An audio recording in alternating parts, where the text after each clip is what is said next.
Unit 2.4 and 2.5, plasma membranes and permeability. Here's what you must know walking away from this lecture. You need to be able to describe the roles of each component of the cell membrane in maintaining the internal environment of the cell. You need to be familiar with the term fluid mosaic model and be able to describe it. You need to be able to explain how the structure of biological membranes influence a concept called selective permeability. And you need to describe the role of the cell wall in maintaining cell structure and function. Let's start first with membrane structure. The cell membrane is described as selectively permeable. The word permeable relates to the ability of substances to pass through it. So if a membrane is selectively permeable, that means that some substances are able to cross while others might cross with more difficulty or be unable to cross at all. A cell membrane is often described as a fluid mosaic model. The word fluid in this context refers not to a liquid, but rather as something held together by weak interactions. So there is movement across the membrane. Mosaic means it's made of many different things. Think of what a mosaic is in more of an art realm instead of a science realm. So when you put the two terms together, it's lots of different things held together by weak interactions, a fluid mosaic model. Let's start by one of those pieces, the phospholipid. A phospholipid is called amphipolar, which means it has a hydrophilic head. That means water-loving, will interact well with water. Water will attract to it. And a hydrophobic or water-fearing lipid tail with all these carbon-hydrogen bonds, these nonpolar bonds. These will repel water. So if you have water in the inside of a cell and water on the outside of the cell, and you insert phospholipids, they will arrange themselves as so, with the hydrophobic ends toward each other and the hydrophilic ends facing the water on either side of the membrane. So this amphipolar structure, hydrophilic phosphate head and the hydrophobic tail.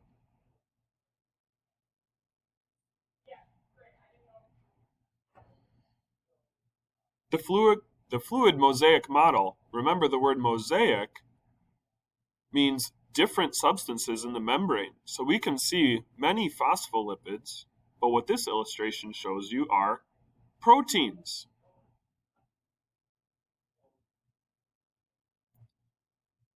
And considering the amphipolar structure of the phospholipid, these proteins have regions that are either hydrophobic and will interact with the hydrophobic tails of the phospholipid, or they will be hydrophilic and interact with the hydrophilic heads.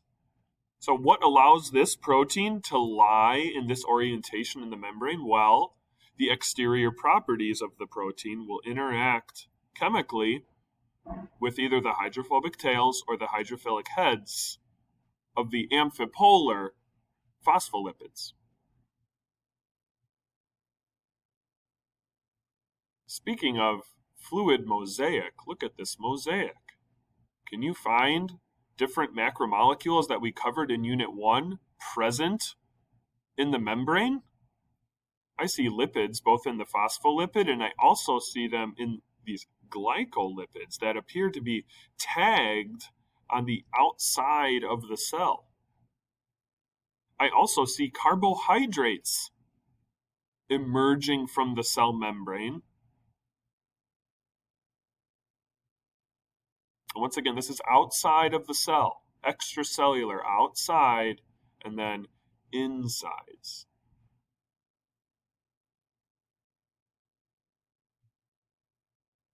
Don't forget these proteins. I know I just talked about them, but here they are.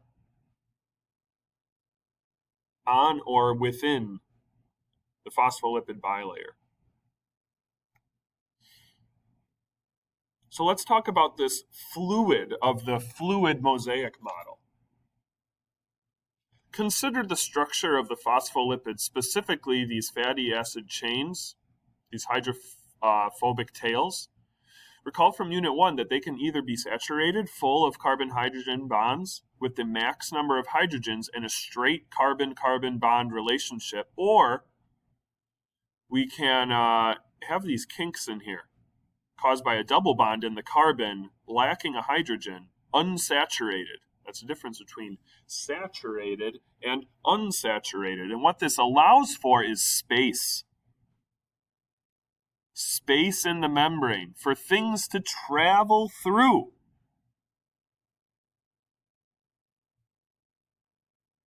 So saturation, phospholipids, here's those unsaturated tails, those kinks.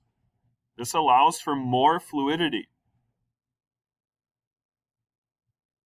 What role does the lipid cholesterol play in membrane structure and function? It resists this fluidity.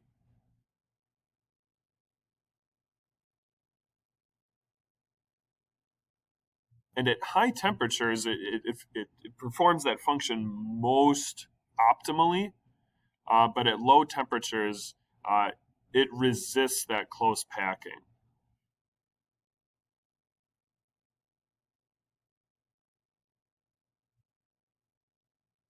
How is this applicable? Well, consider bacteria in hot springs have these unusual lipids, and so in this hot environment, maybe it's beneficial to have something like these cholesterols to resist the membrane becoming too fluid. So kind of hold it together so your membrane doesn't dissolve. Whereas a winter wheat, something functioning more optimally in cold temperatures, will have these kinks to allow for more fluidity at cold temperatures, where there's less atomic energy. Let's compare two different types of membrane proteins. Membrane proteins can either be integral or peripheral. An integral protein are the pictures we saw before, where you had the protein embedded within the membrane and had sort of those two regions with the transmembrane with the hydrophilic heads and tails and hydrophobic middles. Compare that to the peripheral proteins, which are on either side of the phospholipid bilayer. So they might be at the surface of the cell, outside the cell, extracellular, or the cytoplasmic side. So it's on the sort of interior end of the membrane, on either side, but they're not embedded. They lie on top, on the periphery.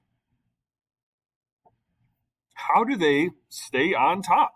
Well, within the cell, they're held by the cytoskeleton, and outside of the cell, on that outer surface, they're held by the ECM, or extracellular matrix. So the space and the structures outside of the cell, between cells.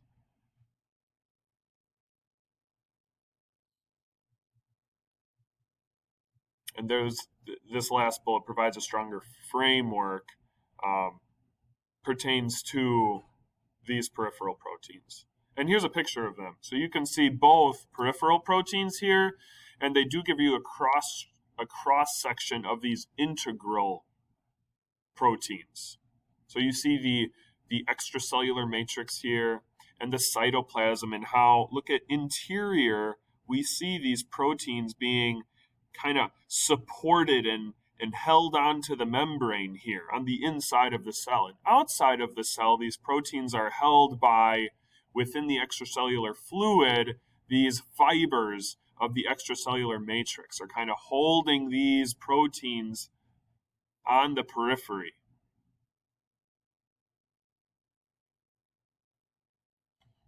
More detail into the transmembrane protein structure.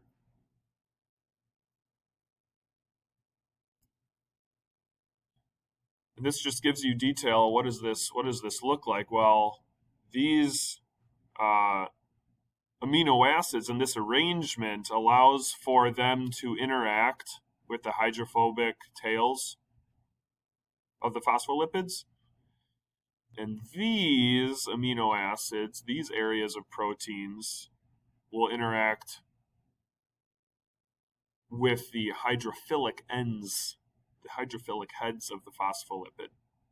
And that is what holds the integral protein in place within the membrane.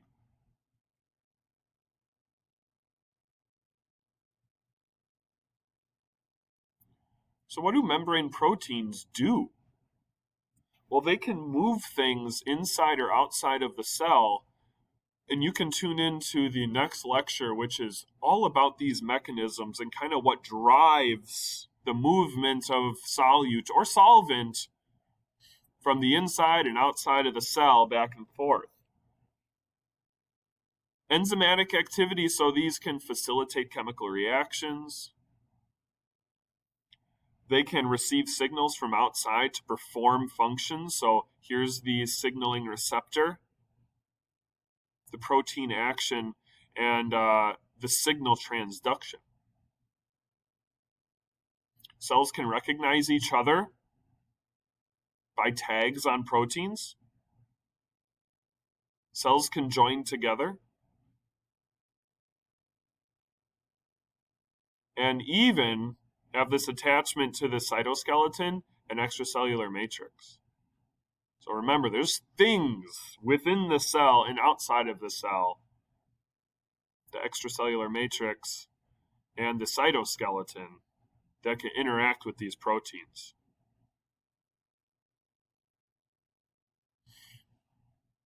Let's consider carbohydrates on the cell membrane.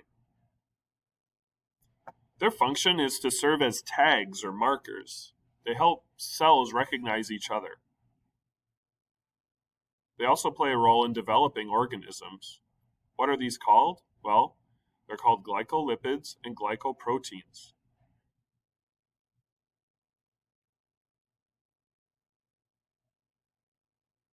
An example of this, your blood type. So these markers on the proteins in your blood cells have specific tags on them.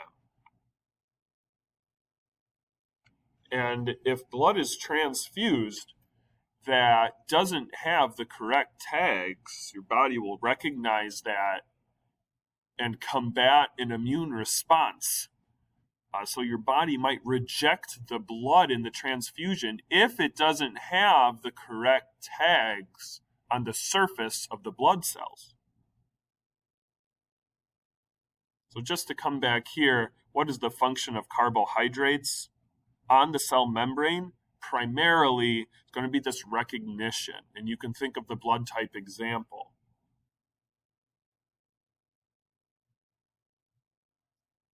Membrane permeability.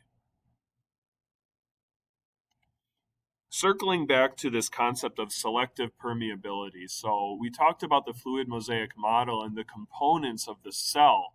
Carbohydrates as markers, proteins performing functions, both in signaling, attachment, and transport across the membrane.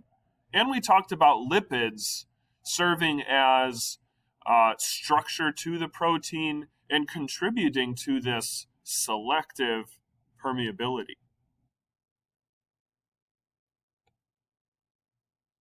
This is the most stripped down definition of a cell membrane. It's a barrier between inside and outside of a cell.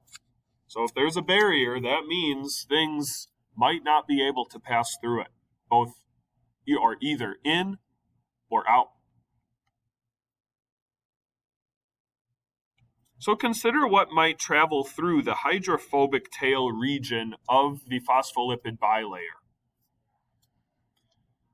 Things that are small and things that are nonpolar generally have the greatest ability to pass through that nonpolar center of a phospholipid bilayer. So things like your nitrogen, your carbon dioxide, and your oxygen, these are all nonpolar bonds between them. And you might say, oh, carbon dioxide, it's a carbon-oxygen bond. Well, you can't just look at bonds. You have to look at all the bonds and the orientation of those bonds. This is an organic chemistry conversation that we don't need to have. However, just understand that carbon dioxide as a whole is a non-polar molecule. And it's small. It's only 3 atoms. What else might be able to get through? Well, it'd have to be small, but some water can pass through the membrane.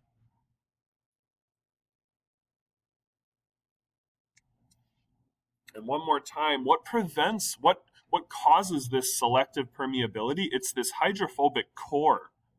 All those tails pointing toward each other in the center of the bilayer. Consider what can't get through. Ions can't get through. Ions carry a charge. If water has difficulty with only partial charges, then something like the sodium ion with a full positive charge, lacking an electron, that will not pass through.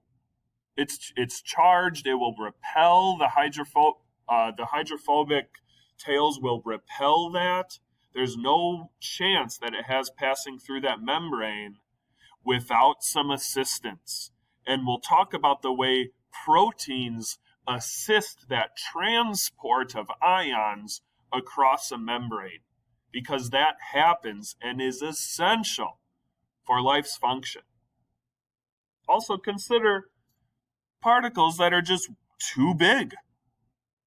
Think of your macromolecules. If the goal of cells is to produce these long chains, say a polysaccharide or a peptide chain of amino acids, that will have difficulty just passing through the limited space in the membrane. Remember those saturated fatty acid chains? There's not much space in between them. So big particles have a very difficult time moving through that dense membrane. Small stuff can fit through, especially if they're non-polar. But the big stuff is just too big. And lastly, remember that last point at the very beginning also brought up the cell wall. We've been talking about the cell membrane the entire time. Let's consider a cell wall, which we know is not present in animal cells, but it is present in plant cells. And the plant cell wall provides structure, an added structural boundary between outside and inside. And what are these cell walls made of? Well, they're made of complex carbohydrates. So you can see the plasma membrane down below. Here's your phospholipid bilayer here. But we see the cell wall on top of it, and these